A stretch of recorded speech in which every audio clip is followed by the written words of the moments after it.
So, how much longer can Netflix maintain this phenomenal growth? To help us answer that is Natan Edelsberg. He's the executive editor at Found Remote, a TV industry website. And he joins me now from New York City. Natan, welcome back to Money Talks. Great to have you with us as always. So, a lot of the growth that we've seen at Netflix being driven by overseas subscribers, that's offshore from the US. In April, it announced a deal to stream its original content with a Chinese online streaming service. Are deals like this enough to keep this momentous momentum going with Netflix? I think 100%. I think the momentum is going to continue. I think unlike almost any other TV provider in the world, Netflix actually understands what consumers want, which is to binge watch shows at any time of day, any device. And they're the ones that innovated that and continue to push it. And the fact that they now have all these globally successful originals launching at the same time, they're finally doing what consumers want and everyone's falling behind them. Okay, let's flip this around and look at it from the point of view of investors. Let's look at their share price. As we mentioned there, share prices have surged. Now, today alone, they've been up more than 13%. Year to date, they're up about 48%. In terms of market valuation, Netflix is 1.5 times bigger than 21st Century Fox, and yet it's racking up massive debts along the way. Should all of this be a danger sign to investors? You know, I don't think so. I think any good business that's trying to push forward needs to invest.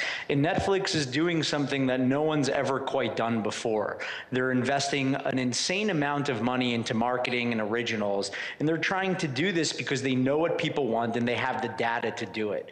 So I'd put my money on the fact that they have the best data on what people like to watch in the entire world. So I think it's something to watch closely to make sure their debt doesn't overcome them. But Netflix has faced hurdles before. They've always come it, and under Reed Hastings' leadership, they've found ways to continue to innovate. And I think 10 years from now, Netflix is going to continue to be successful and also look completely different because TV will look completely different. But they know one thing that everyone knows, that content is king. And so I agree with them that their originals is what's helped fuel that growth.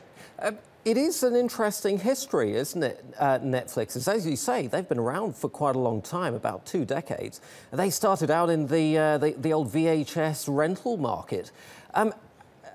Just briefly, give us a potted history of Netflix. How have they reinvented themselves along the way?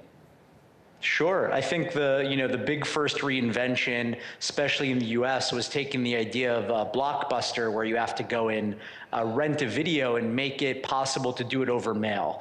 Then they realized that the future wasn't in making it easy to view DVDs, but they saw before everyone that any form of physical media was going to be obsolete. And they invented the idea of streaming, and by invent, I mean pushed forward, popularized it. And along the way, they have had bumps. One of the famous ones is Quickster, when they had this genius idea to separate their mailing business from their streaming business. It was a big fail, but they rebounded, and here we are today. And I think they're going to be the ones that define what TV is as the technology around it changes. How important a factor is Reed Hastings in all of this, the CEO of Netflix? Sure. I definitely think he's starting to build a kind of Steve Jobs-like aura around him because of his immense success. And I think it is his vision that's pushed it forward. But I know a tremendous amount of great people in the industry that have now gone to work for Netflix in the last 2 years. And I think that a company is never about one person. So I pay attention a lot more to the technology, the deliverability, and the content than I do one person. But he is definitely an exciting leader to follow. If you're an investor and you're looking for alternatives to Netflix to invest in, globally speaking now, what sort of companies would you be looking at? I think without a doubt, Amazon are the ones to watch. As we know, they recently purchased Whole Foods and are in a ton of different businesses, but they have original content that's as compelling as Netflix. They might not have as much of it yet, but with all their great shows from Transparent to Man in the High Castle, to Mozart in the Jungle, they've really found a way to build out a business there, and they've won awards to prove it. So I think since Amazon already has a global reach, we're about to see a global war between the two as they fight for subscribers. And very finally, do you see Netflix's share price continuing to rise as it has, or have we seen it frothing up too much, do you think?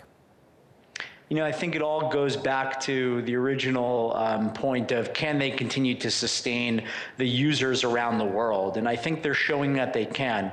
So my prediction for next quarter is that it will be an impressive growth. I don't know if they're going to quite exceed their numbers like they did this quarter, but I think with the China deal, with expansion overseas, you're going to see their subscribers really rise in a big way.